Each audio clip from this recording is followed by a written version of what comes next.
Hello friends, my name is Shripad Phatak and I am going to talk about the issue Rahul Gandhi is trying to raise based on Naravane's book, which has caused so much of ruckus in the parliament and wasted lot of precious time of Lok Sabha and lot of public money.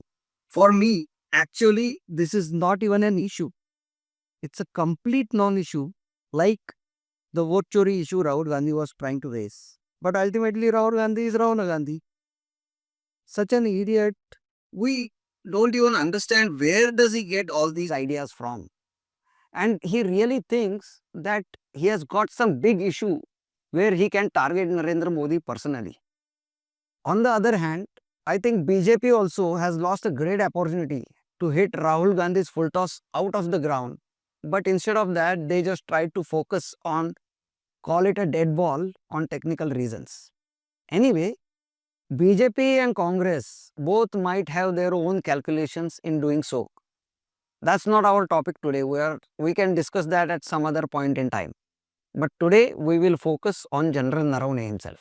I have been refraining to talk about this so far because the Indian armed forces are considered as a holy cow by most of the people.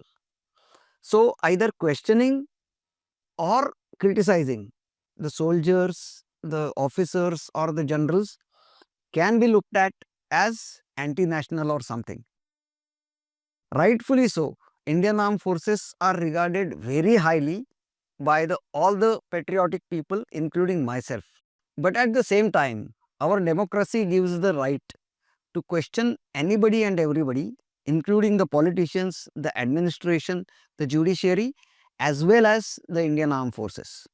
So I am going to use that democratic liberty and question the General Naravane himself. Assuming that whatever snippets from his book, 4 Stars of Destiny, those have been published in the Caravan magazine in the form of article are true. For this assumption is that even after so many days of controversy, General Naravane hasn't come out in public and either accepted or denied the content. Only thing he has said in public is that I have done my job of writing a book. Now it's up to the publisher and the government to decide. Not a single word on the content. So we can consider his silence as his acceptance. Since the details of the incident have been discussed in the media enough, I am not going to spend my time in describing the sequence of events that have happened. But I am going to raise some questions regarding the general's action and his intended interpretation of the government's response to the situation. Now, this particular incident was not a large-scale aggression, but a local level escalation by the Chinese forces. These kind of incidents have been happening for last 50-60 years regularly, and they are dealt with at the local levels most of the times.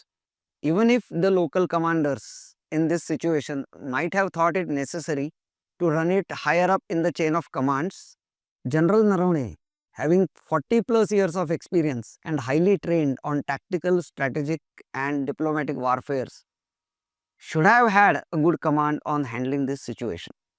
So as a layman or an ordinary citizen, the first questions comes to my mind is that what kind of response or orders the general was expecting from the defense minister or the prime minister or whoever he tried to reach to. Was he expecting that the defense minister should order directly attack or retreat without any deliberation? He is the general of the third largest army in the world and not merely a trigger finger. He is expected to assess the ground level situation, prepare tactical and strategic response options and take a decision. Or even if he at that point might have thought that this is necessary to run it through the higher up in the government, did he prepare response options like plan A, plan B, plan C and present it to the government to take a decision? If yes, it doesn't certainly come out from the article. It is the officers and general who are experienced and trained to prepare the tactical response action plans, not the politicians. Politicians are expected to make high level decisions based on the social, economic, political, and international related impact of these actions eventually. Most of the people must have seen the movie Border. There is a dialogue where the commanding officer is addressing his company saying that command ने हमें post छोड़कर पीछे हटने का हुक्म दिया है, लेकिन अंतिम फैसला मुझ पर छोड़ दिया है और मैंने ये फैसला किया है कि मैं अपनी पोस्ट छोड़कर पीछे नहीं हटूंगा। अब आपका फैसला मैं आप लोगों पर छोड़ता हूँ। Means that ultimately it is the commanders and the soldiers on the ground who has to decide and execute whatever is the best in the given situation. So if the political leadership has given the orders, जो उचित समझो वो करो, any brave soldier would consider it as an opportunity to prove his leadership and bravery and not consider it as a hot potato being thrown at him. If the decorated general feels that it was like a hot potato thrown at him, doesn't it raise serious questions about his leadership capabilities? The other concern which the opposition parties are raising, and even General is hinting as per the excerpts given in the magazine, is about the 2.5 hour delay in the response from the government. Now again, what is expected here? Is it expected that the defense minister should directly give an order, जाओ कुछ भी करो, गोली मारो, गोला मारो, लेकिन पीछे खदेड़ दो, or something like Nehru ordered in 1962, post छोड़कर पीछे हट जाओ? What is expected here? Does it work like that at the top level?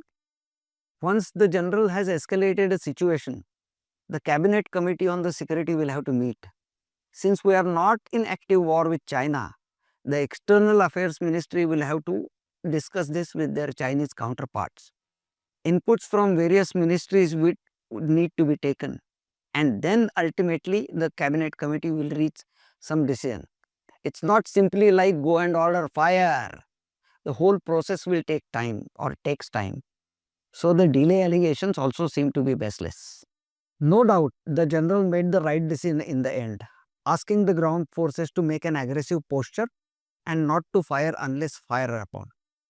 But the way in which the incident is narrated in the book, as per the article published in Caravan, it does seem that the general may have some resentment against the political leadership for the reasons best known to him. Unfortunately, it provided a toolkit at the hands of the opposition parties to create an unnecessary controversy and tarnish the image of the government. As the issue has dragged so long, ideally the general should have come out in public and cleared the air and also explained his position about the whole incident. But that hasn't happened. On the other hand, BJP also could have turned this narrative to their advantage. That also hasn't happened. So ultimately, as it seems at this point in time, it's been a lose-lose-lose situation for everybody. The BJP, the Congress and the general. Thank you.